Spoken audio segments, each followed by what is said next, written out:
What's up, legacy builders? So here are some of the things everyone wants to know, and that is, how do you buy your first house or rental property in South Africa? What do you look for? How much money do you need exactly? What do you do? How do you know if it's a good investment? How do you smash the like button? Guys, if you haven't already hit the like button, make sure you smash that like button. So, this video is really meant to be a step-by-step guide to buying your first house or rental property.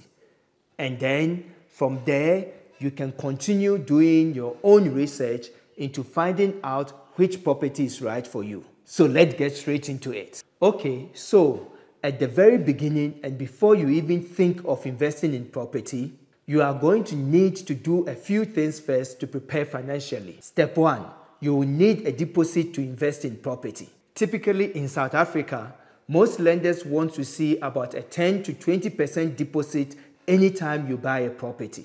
That means for every 100,000 property you end up buying, you are going to have to put down between 10 to 20,000 from your own money. Now, obviously, if you're buying something for yourself as a primary residence, technically you could put down less, technically as little as 0 to 10%. Step 2 is that unless you are buying the property outright in cash, which I have a feeling is a very few of you, you are going to need to get a loan on the property. In order to do so, you are going to have to work on your credit score. That means if your credit score is like 660 and below because of late payment or some sort, then you got to take care of that first before you even think of investing in property. Now, ideally, anytime you go and get a mortgage, you want a credit score above 661, preferably above 681, and ideally, you want to be above 766.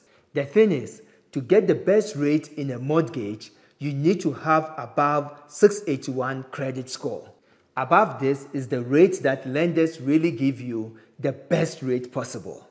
Anything under that, you are seen as a riskier borrower, and because of that, you are charged more interest. That means less money in your pocket at the end of every month. Step 3. Now, anytime a lender tries to give you a loan, especially if you are self-employed like me, they will look at the last 2 years of your tax returns and take the average between those 2 years.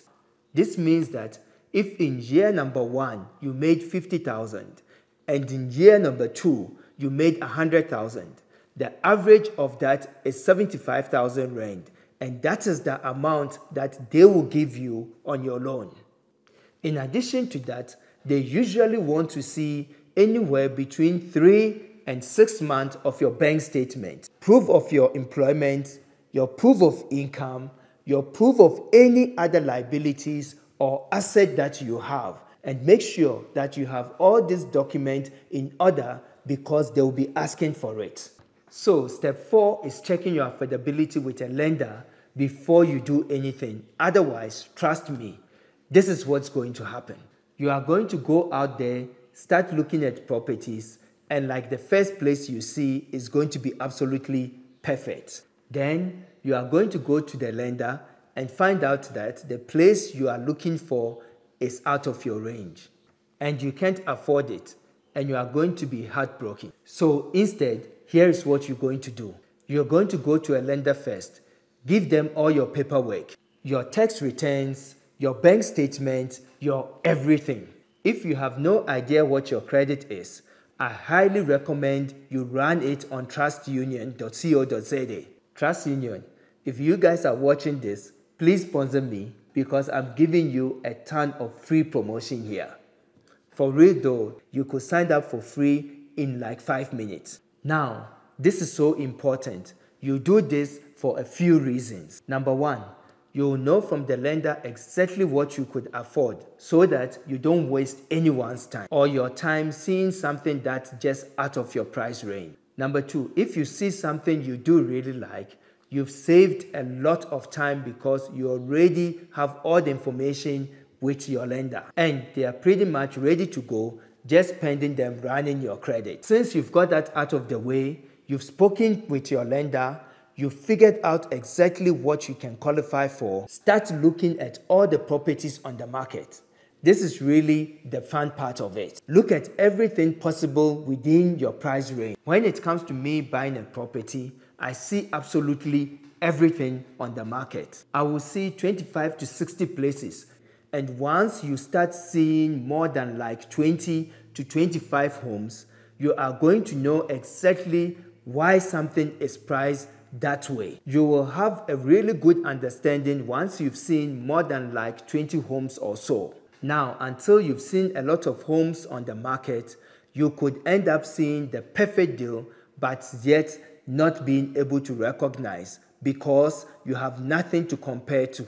Now, step 6. Assuming you found the perfect place, you get your tax returns, and assuming that all that is already good, you can start making offers on property. Now, don't just expect that every offer you make is going to work out. And listen, I will be honest with you guys, I lose out on a lot of offers. I don't get emotional about it. I don't take it personally. I literally just look at the numbers, and at certain prices, things just make sense to me, so I buy them. Step number 7, close on your deal. With that being said, guys, thanks so much for watching this. If you guys enjoyed this, then visit PropertyAskEkow for free property investing sessions, and make sure to smash the like button. Be a legacy builder, and don't forget to subscribe.